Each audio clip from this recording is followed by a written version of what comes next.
శిశువు ఎందుకు పుట్టాడు, దేని కొరకు పుట్టాడు, ఎందు నిమిత్తము క్రీస్తుని ఆ దేవాతి తండ్రి అయిన దేవుడు ఆయన మనకు ఎందుకు అనుగ్రహించాడనే విషయాలని మనం గ్రహించాలి. అయితే ఈ శిశువు మన కొరకు పుట్టాడని దేవుని వాక్యం సెలవిస్తుంటున్నది. ఈ పుట్టిన శిశువు ద్వారా మన జీవితాలకి ఏం కలిగిందనే విషయాలనే దేవుడు ఈరోజు మనతో మాట్లాడుతుంటున్నాడు. మన కొరకు ఈ శిశువు ఎందుకు పుట్టాడనేది మనం ఆలోచించినప్పుడు రకరకాలమైన చాలా విషయాలు కనబడతాయి, ఎన్నో విషయాలు కనబడతాయి. కానీ 3 విషయాలు ఈరోజు మనము నేర్చుకుందాం. హల్లెలూయా. ఆయన మన కొరకు పుట్టాడు అనే విషయాన్ని యెషయా భక్తుడు తెలియపరుస్తుంటున్న మాట, నీ కొరకు నా కొరకు ఎందుకు పుట్టాడు అనే విషయాన్ని మొదటిది మనం గమనించినప్పుడు, పాపము నుండి మనల్ని విడిపించడానికి ఆయన పుట్టాడు, అంటే రక్షించడానికి పుట్టాడు. గమనించినప్పుడు ఒక మాటను మనం చూస్తే యోహాను సువార్త 3వ అధ్యాయము 17వ వచనమును మనం గమనించినప్పుడు, లోకమును రక్షణ పొందుటకే గాని లోకమునకు తీర్పు తీర్చుటకు దేవుడు ఆయనను లోకములోనికి పంపలేదు. హల్లెలూయా.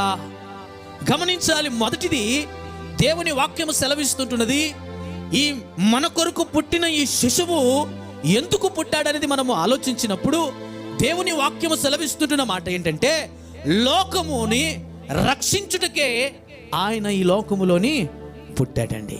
ఆయన తీర్పు తీర్చడానికి రాలేదు, కానీ ప్రతి మనిషిని రక్షించడానికి వచ్చాడని దేవుని వాక్యము సెలవిస్తుంటుంది. క్రీస్తు ఈ లోకములోనికి పుట్టడానికి కారణం ఏంటంటే, ఈ లోకములో రక్షణ లేదు.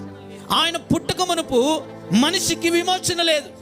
ఆయన పుట్టక మునుపు పాపమునకు బానిసగా బ్రతుకుతుంటున్నాడు. ఆయన పుట్టక మునుపు లోకములోనే జీవిస్తుంటున్నాడు మనిషి. ఆయన పుట్టక మునుపు దేవునికి దూరమై జీవిస్తుంటున్నాడు మనిషి. హల్లెలూయా కదండి. గమనించవలసిన మాట ఏంటంటే, మనం ఎంత దూరం ఉన్నప్పటికీ, ఎంత పాపము చేసినప్పటికీ, ఎంత రోతగా బ్రతికినప్పటికీ, దూరం అయిపోయినప్పటికీ కూడా దేవుడు మనల్ని ప్రేమించాడండి. హల్లెలూయా కదండి. అక్కడ ఉంటున్నది మాట ఏంటంటే, ఆ 3వ అధ్యాయము యోహాను సువార్త 3వ అధ్యాయము 16వ వచనములో మనం గమనించినప్పుడు, దేవుడు లోకమును ఎంతో ప్రేమించాడట. చూడండి, మనము దేవునికి దూరంగా ఉన్నా, పాపములో ఉన్నా, శాపములో ఉన్నా, రోత బ్రతుకు జీవిస్తుంటున్నా, ఏ అర్హత లేని జీవితాన్ని జీవిస్తుంటున్నప్పటికీ కూడా దేవుడు మనల్ని ప్రేమించాడండి. హల్లెలూయా. దేవుడు మనల్ని ప్రేమించాడు.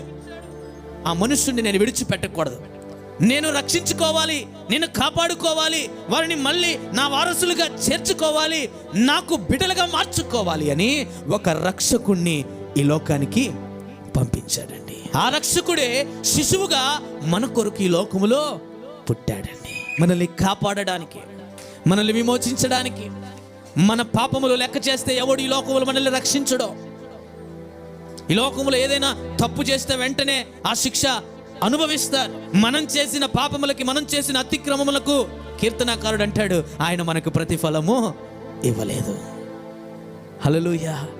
ప్రతిఫలం ఇవ్వక నా పాపములను భరించడానికి యేసుక్రీస్తు వారిని ఈ లోకములోనికి దేవుడు నడిపించాడండి. హల్లెలూయా. ఈ శిశువు ఎందుకు పుట్టాడు ఈ లోకములో? నిన్ను నన్ను రక్షించడానికే, విమోచించడానికే, విడిపించడానికే ఈ లోకములో యేసుక్రీస్తు వారు శిశువుగా పుట్టాడండి. హల్లెలూయా. ఆ దేవదూత ఆ గొల్లలతో మాట్లాడుతుంటున్న మాట, ఆ దేవదూత అక్కడ ఉంటున్న మనుషులతో మాట్లాడుతుంటున్న మాటను మనం గమనిస్తూ లూకా సువార్త 2వ అధ్యాయం 11వ వచనం మనం గమనించినప్పుడు, దావీదు పట్టణమందు నేడు రక్షకుడు మీ కొరకు పుట్టి ఉన్నాడు. హల్లెలూయా. ఎవరంట ఈయన? ఈ శిశువు రక్షకుడు, మనల్ని కాపాడేవాడు, మనల్ని విడిపించేవాడు, ఆ దాస్యం అనే కాడి నుండి తప్పించగలిగిన యేసుక్రీస్తు వారు ఆ రక్షకుడు. హల్లెలూయా. అందుకే మన కొరకు ఆయన శిశువుగా ఈ లోకములోనికి పుట్టాడండి. ఈ లోకములో ఆయన చేత రక్షింపబడిన వారు మాత్రమే ఆయన రాజ్యములోనికి చేర్చబడతారు. ఆ శిశువు చేత ఎవరైతే రక్షింపబడతారో వారు మాత్రమే ఆయన రాజ్యములోనికి నడిపించబడతారండి. ఈ లోకములు ఏది నిన్ను నన్ను రక్షించలేదు. ఈ లోకములో ఏ రక్తము మనల్ని కాపాడలేదు. ఈ లోకంలో ఏ మనిషి మనల్ని కాపాడలేడు. ఈ శిశువుగా పుట్టిన యేసుక్రీస్తు వారు మాత్రమే నిన్ను నన్ను రక్షించగలిగిన శక్తిమంతుడు, నిన్ను నన్ను కాపాడగలిగిన శక్తిమంతుడు, నిన్ను నన్ను విడిపించగలిగిన శక్తిమంతుడు అని దేవుని వాక్యము సెలవిస్తుంటుంది. అయితే ఈ రోజైనా మనం గ్రహించాలి, ఈ శిశువు మన కొరకు ఎందుకు పుట్టాడటండి? రక్షించడానికి పుట్టాడు. పొందావా? రక్షింపబడ్డావా? క్రీస్తు రక్తము చేత కడగబడ్డావా? ఆయన రక్తములో నిలిచి ఉన్నావా? ఆ శిశువు నీ కొరకు పుట్టిన ఆయన ఈ లోకములో 33.5 సంవత్సరము జీవించి నీ కొరకు రక్తము కార్చిన ఆ యేసయ్యలో నువ్వు కడగబడ్డావా? కడగబడిన నీవు నేను ఆ శిశువు నా కొరకు పుట్టాడని చెప్పలేని పరిస్థితిలో ఉన్నాం మనం. ఆ శిశువు ఎందుకు పుట్టాడండి? నన్ను రక్షించడానికి పుట్టాడని చెప్పు, నన్ను కాపాడడానికి పుట్టాడని చెప్పు, నన్ను విమోచించడానికి ఆయన పుట్టాడు, నన్ను పాతాళం నుండి తప్పించడానికి ఆయన లోకంలోనికి పుట్టాడని నువ్వు చెప్పాలి. హల్లెలూయా. యెషయా భక్తుడు దాదాపుగా 800-700 సంవత్సరాల క్రితమే ఈ ప్రకటనని తెలియజేశాడండి. మన కొరకు ఒక శిశువు పుడతాడు, ఆయనే మనల్ని రక్షించేది, ఆయనే మనల్ని కాపాడేది, ఆయనే మనల్ని పాతాళము నుండి తప్పించేదని ఆయన 700 సంవత్సరాల క్రితమే ప్రవచించాడండి. హల్లెలూయా. ఈరోజు ఆ మాటను తెలుసుకున్న నీవు నేను ఆయన ఎందుకు పుట్టాడంటే చెప్పలేని పరిస్థితిలో ఉన్నాం. అయితే ఈ రోజు నుండి నువ్వు చెప్పాలి, ఆ శిశువు మన కొరకు ఎందుకు పుట్టాడు అనే విషయాన్ని నువ్వు ఈరోజు చెప్పాలి. ఎందుకు? రక్షించడానికి. హల్లెలూయా. రెండో విషయాన్ని మనం గమనించినప్పుడు చూద్దాం ఒకసారి ఒక మాటని. మత్తయి సువార్త 1వ అధ్యాయము 22-23 వచనాలు మనం చూద్దాం. నెరవేరునట్లు ఇదంతయు జరిగెను, ఇమ్మానుయేలు పేరునకు భాషాంతరమున దేవుడు మనకు తోడై ఉన్నాడు. హల్లెలూయా. రెండో విషయాన్ని మనం గమనించినప్పుడు ఆ శిశువు ఈ లోకంలోనికి ఎందుకు పుట్టాడంటే మనకు తోడుగా ఉండి చివరి వరకు మనల్ని నడిపించడానికి. రెండవది మనకు తోడుగా ఉండి చివరి వరకు మనల్ని నడిపించడానికి. హల్లెలూయా. ఆయన పుట్టక మునిపే ఆయనకు పేరు పెట్టబడింది. ఏమని? ఇమ్మానుయేల్ అని. హల్లెలూయా. ఇమ్మానుయేల్ అంటే దేవుడు మనకు తోడై ఉన్నాడు. అంటే మనకు తోడై ఉండడానికే ఆ శిశువు ఈ లోకములో పుట్టాడండి. ఎందుకు పుట్టాడట? మనకు తోడుగా ఉండడానికి. ఎందుకు మనకు తోడు కావాలి? మనుషులు ఉంటే కొద్ది కాలమే నీ తోడు ఉంటారు కదండి. తల్లిదండ్రులైనా, బంధువులైనా, అక్కచెల్లెలైనా, అన్నదమ్ములైనా శాశ్వతంగా మనకు తోడు ఉండేవాళ్ళు కాదు. ఇక్కడ గమనించవలసిన మాట ఏంటంటే మనకు నిత్యముగా తోడుగా ఉండడానికే ఆయన ఈ లోకములో శిశువుగా పుట్టాడండి. ఇమ్మానుయేల్ అని ఆయనకు పేరు పెట్టబడింది. ఆయన మనకు నిరంతరము తోడు ఉండే దేవుడుగా ఈ లోకములో జన్మించాడని. హల్లెలూయా. గమనించాలి. రెండవది, ఆయన ఈ లోకములోనికి ఎందుకు పుట్టాడటండి? మనకు తోడై ఉండడానికి. ఎవరైతే ఆయన తోడు నాకు ఉండాలని ఎవరైతే ఆశపడతారో వారందరికీ ఆయన తోడుగా ఉంటాడు. ఆయన అందరికీ తోడుగా ఉండడానికి వచ్చాడు. అంటే పాపులకు తోడుగా ఉండడానికి వచ్చాడు. ఆ పాపులను అంటే ఆ పాపులకు తోడుగా ఉండి వారి పాప జీవితాన్ని విడిపించడానికి, ఆ యొక్క పాప జీవితం నుండి దూరపరచడానికి, వారికి తోడుగా ఉండి నడిపించడానికి వచ్చాడండి. హల్లెలూయా. ఆ శిశువు ఎందుకు పుట్టాడని మనం ఆలోచించినప్పుడు రెండవది మనకు తోడుగా ఉండి ఈ లోకములో నడిపించడానికి. కీర్తనకారుడు ఒక మాట అంటాడు 23వ కీర్తనలో ఆ మొదటి 2 వచనాలు మనం చదివినప్పుడు, హల్లెలూయా, ఎక్కడ నడిపిస్తాడట ఆయన? శాంతికరమైన జలముల యొద్ద, పచ్చిక గల చోట్ల ఆయన మనల్ని ఏం చేస్తాడట అండి? నడిపిస్తాడు. నడిపించడానికే యేసుక్రీస్తు వారు శిశువుగా ఈ లోకములోనికి పుట్టాడండి. హల్లెలూయా. ఆయన తోడుని ఎవరైతే అంగీకరిస్తారో, ఆయన తోడు నాకు కావాలని ఎవరైతే అనుకుంటారో, ఆయన తోడు నాకు నిరంతరం ఉండాలని ఎవరైతే అనుకుంటారో వారు నిరంతరము శాంతికరమైన జలముల యొద్ద నడిపించబడుతూ ఆ పచ్చిక గల చోట్ల ఆయన విశ్రాంతిని కలగజేస్తూ ఆయన అన్ని రీతిలుగా మనల్ని నడిపించే క్రీస్తుగా మనకుంటాడండి. హల్లెలూయా. అందుకే అంటాడు కీర్తనకారుడు, ఆయన నన్ను నడిపించేవాడు, ఆయన నన్ను శాంతికరమైన జలముల యొద్ద నన్ను నిలబెట్టేవాడు, ఆయన ఈ లోకంలో నన్ను నడిపించేవాడు, ఆయన నాకు తోడుగా ఉండేవాడు. ఆయన ఆ తోడుగా ఉండడానికే ఆయన ఈ లోకంలో జన్మించాడని ప్రవచించాడండి యెషయా భక్తుడు. రెండవది, ఎందుకు పుట్టాడట అండి ఆ శిశువు?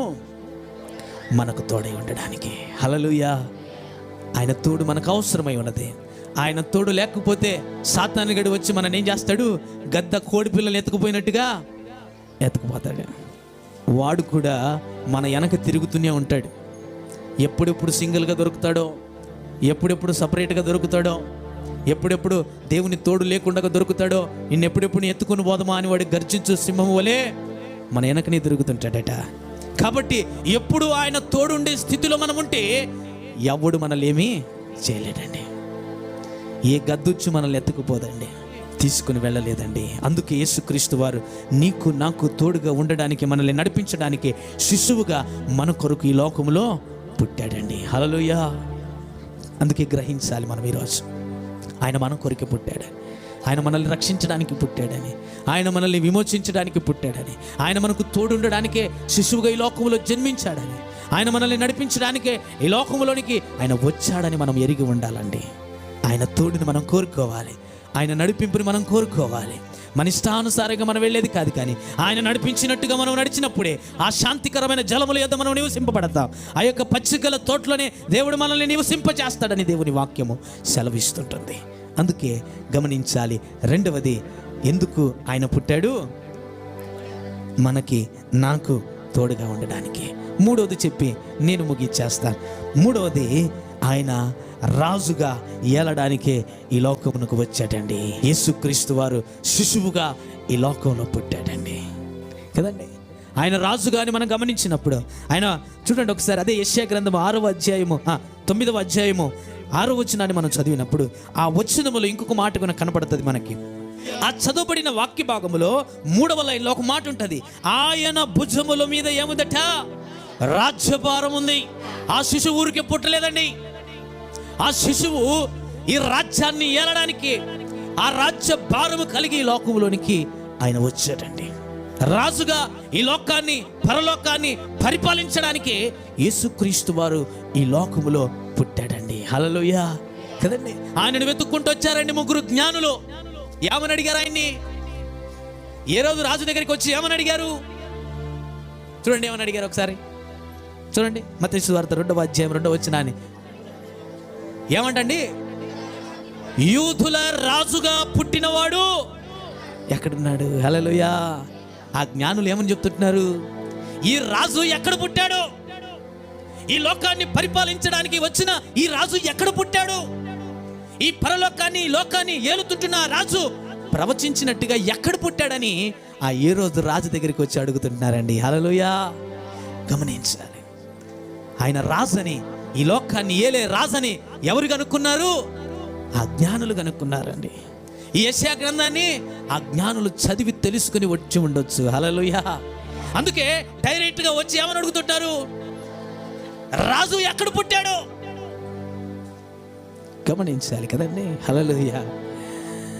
ఆయన ఈ లోకంలోనికి శిశువుగా ఎందుకు పుట్టాడో తెలుసా? ఈ రాజ్యాన్ని ఏలడానికండి. హల్లెలూయా. ఇంకొక మాట కూడా యెషయా గ్రంథంలో ఉంటుంది. యెషయా గ్రంథంలో మనం చూసినప్పుడు 9వ అధ్యాయం 7వ వచనంలో మనం గమనించాం. ఇది మొదలుకొని మితి లేకుండగా దానికి వృద్ధి క్షేమము కలుగునట్లు సర్వకాలము దావీదు సింహాసనమును రాజ్యమును నియమించును.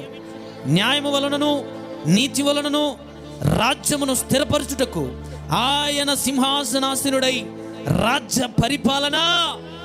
ఎవరు? ఈ శిశువు. 27వ అధ్యాయం 11వ వచనం. యేసు అప్పుడు అధిపతి ఆ యేసుక్రీస్తు వారిని అడుగుతున్నాడు, యూదుల రాజువు నీవేనా? అడగగా అతన్ని చూచి నీవన్నట్టే అన్నాడండి. హల్లెలూయా. దేవుడు అంటున్నాడు ఏమని? అవును, నేను రాజునే, ఈ లోకాన్ని పరిపాలించే రాజునే. అందుకే నాకు సర్వాధికారం ఇవ్వబడి ఉంది. అందుకే సర్వ అధికారము పరలోకములో భూలోకములో నాకు ఇవ్వబడింది అని దేవుడు చెప్తుంటున్నాడండి. దేవుడు మనల్ని ఏలడానికి, మనల్ని పరిపాలించడానికే శిశువుగా ఈ లోకములో వచ్చాడండి. ఆయన మన రాజై ఉన్నాడు. ఆయనకు సర్వాధికారం ఇవ్వబడి ఉంది. ఆయన సర్వ అధికారము కలిగిన క్రీస్తుగా పిలువబడుతుంటున్నాడు. ఆ సర్వ అధికారము కలిగాడు కాబట్టే మరణాన్ని జయించాడండి ఆయన. హల్లెలూయా. ఈ లోకములో మరణాన్ని జయించిన వ్యక్తి ఈ లోకములో ఎవ్వడు ఉన్నాడు? ఎవరైనా ఎన్ని చరిత్రలు తీసి చూసినా, ఎంత ఇతిహాసాన్ని తీసినా, ఏం చేసినా చనిపోయిన వాడు తిరిగి లేచాడనే చరిత్ర ఎవరిది లేదండి. ఎందుకంటే ఈ క్రీస్తుకి మరణము మీద కూడా ఏముంది? అధికారం ఉంది. అటువంటి గొప్ప రాజు ఆయన మనల్ని పరిపాలించే రాజు అని నువ్వు తెలుసుకోవాలి. ఆ రాజుకు మనం ఏం చేయాలి? లోబడాలి. మనల్ని పరిపాలించే రాజుకు లోబడకపోతే ఏమొస్తుంది? మనకి శిక్ష వస్తుంది. మనల్ని పరిపాలించే రాజుని ఆయన మాట వినకపోతే, ఆయన మాటకు లెక్క చేయకపోతే, ఆయన చెప్పినట్టు చేయకపోతే మనల్ని కూడా ఏం చేస్తాడు? శిక్షిస్తాడు. హల్లెలూయా. కాబట్టి గమనించవలసిన మాట ఏంటంటే, ఆయన నా రాజు, ఆయన చెప్పినట్టుగా నేను నడుచుకోవాలి. ఆయన నన్ను పరిపాలించే క్రీస్తు, ఆయన చెప్పినట్టుగా నేను జీవించాలని భయము భక్తి కలిగి మనం నడిచినప్పుడే ఆయన రాజుతో మనం బహుమతులను పొందుకుంటామండి. హల్లెలూయా. ఆ రాజు చేత మనం ప్రశంసలను పొందుకుంటాం. ఆ రాజు చేత బలా నమ్మకమైన దాసుడా అని పిలువబడతాం. ఆయన రాజు అని మనం ఎరిగినప్పుడే ఆయనకు లోబడే స్థితిలో మనం ఉంటామండి. హల్లెలూయా. అందుకే దేవుడు ఈరోజు మనతో మాట్లాడుతుంటున్న మాట ఏంటంటే, యెషయా భక్తుడు ప్రవచించినట్టుగా మన కొరకు ఆ శిశువు ఈ లోకంలోనికి ఎందుకు పుట్టాడంటే, మొదటిది నువ్వేం చెప్పాలి?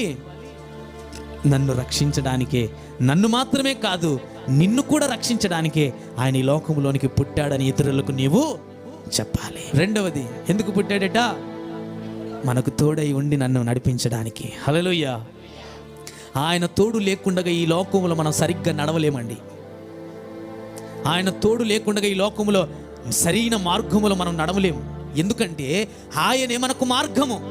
ఆయన అన్నాడు, ఈ లోకంలో జీవిస్తుంటున్నప్పుడు నేనే మార్గాన్ని, నా మార్గములో నీవు నడవడానికే, నీకు తోడుగా ఉండి నడిపించడానికే నేను శిశువుగా ఈ లోకంలో జన్మించాడని అంటాడండి. హల్లెలూయా. మూడవది, ఎందుకు పుట్టాడట ఆయన? మనల్ని పరిపాలించడానికి, మన బాగోగులు చూసుకోవడానికి, మనల్ని సంతోషపరచడానికి, ఆ సంతోషం మన స్థలములో మనల్ని నిలబెట్టడానికి, మనల్ని ఏలడానికి యూదుల రాజుగా ఈ లోకములో పుట్టాడండి. హల్లెలూయా. ఆ రాజుకు మనము లోబడి, ఆయన రాజు చెప్పినట్టుగా ఆ పరిపాలనలో మనము ఆయనతో కూడా ఆయన చెప్పినట్టు మనం నడుచుకొని ఆ రాజుతో మనము ప్రశంసలను పొందుకునే రీతిగా మనము జీవించాలనే దేవుడు ఈరోజు మనతో మాట్లాడుతుంటున్నాడండి.